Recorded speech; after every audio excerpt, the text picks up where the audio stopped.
Oui, c'était une nouvelle vidéo, commande Michael Duterte, oui.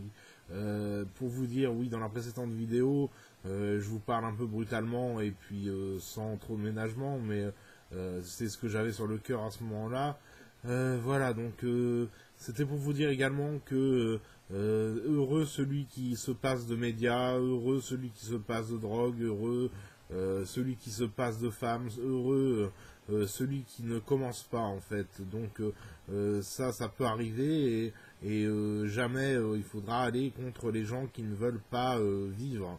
La non-vie est déjà une vie, quoi. Donc il faut comprendre que la société n'est pas bonne, quoi, tout simplement. Donc voilà, là je m'adresse plus aux gens purs, là je m'adresse aux gens impurs forcément.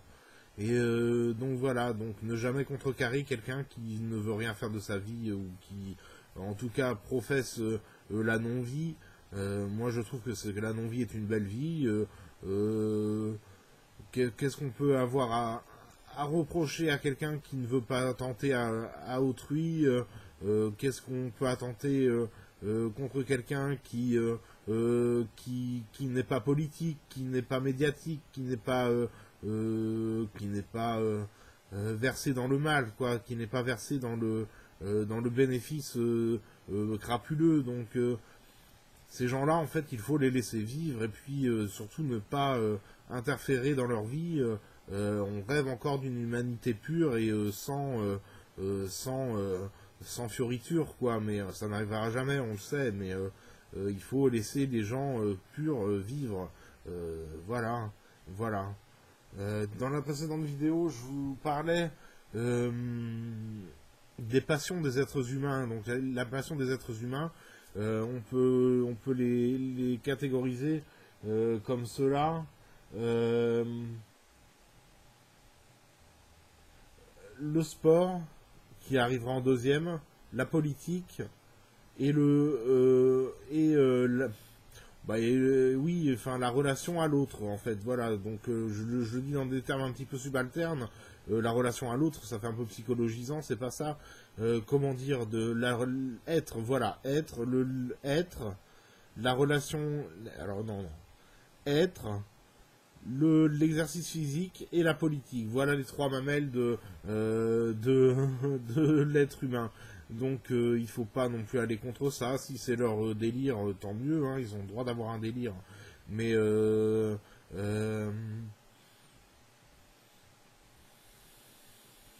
mais il faut pas non plus que ces gens se croient. Enfin, quand on voit que la mer n'a même plus d'odeur, que les déjections sont partout, que les médias prennent le relais des politiques, prennent le pas sur les politiques, c'est quelque chose qui doit vous... je veux pas monter les masses contre les gens, mais les médias sont mauvais par essence, quoi. Donc pourquoi s'enticher encore de ces gens, quoi? Surtout après l'apocalypse que chacun a vécu, enfin en tout cas les croyants. Et donc je vois mal cette société ou cette humanité vivre bien sans prendre conscience qu'elle est maître d'elle-même, quoi. Donc nous, on est prêt à vous retendre la main si jamais vous faites les choses bien pendant, disons, 50 ans, quoi. 50 ans de bonne tenance et vous êtes sauvés, les gars, quoi. C'est un peu ça. Donc vous pouvez me regarder en rigolant ou n'importe, mais ça n'empêche que c'est pas complètement, enfin c'est la vérité, quoi. Enfin, c'est la réalité plus exactement. Et donc voilà, il faut pas laisser tomber et puis n'usez pas de drogue, ça c'est mauvais. Après, je sais que les gens qui me suivent ont plutôt la quarantaine ou passé ou la trentaine bien avancée, donc les drogues, il faut éviter à 40 ans ou à 30 ans, ça ne sert plus à rien. Le trip est passé, il faut bien le dire, enfin la balle ou la hauteur de l'élévation de conscience par les drogues à 40 ans, c'est impossible. Après, on devient un déchet, donc c'est pas la peine d'essayer ça. Vous voyez Boros, vous voyez les gens du showbiz, vous voyez ces gens-là qui sont dans les caniveaux à cette heure-ci, quoi. Donc les drogues, que nenni, n'essayez pas et n'en prenez pas, quoi. C'est un bon conseil que je peux vous donner. Même le cannabis qui n'est pas bon après l'âge de 20 ans, quoi.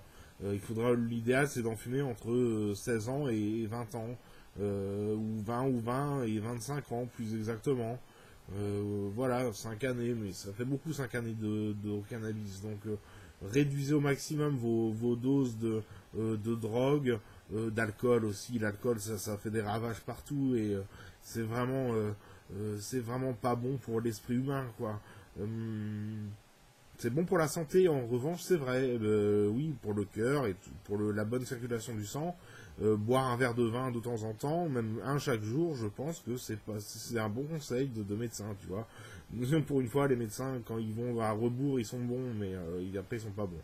Mais voilà, ouais, moi je le vois, mieux je me porte, tu m'étonnes. Et voilà, mais ouais, un verre de vin par jour, c'est salvateur, ouais. Mais la cigarette, c'est pas bon. Moi, je fume, mais tout le monde s'en fout. Mais fumer des cigarettes, c'est pas bon. Sans additifs, les cigarettes, bien sûr.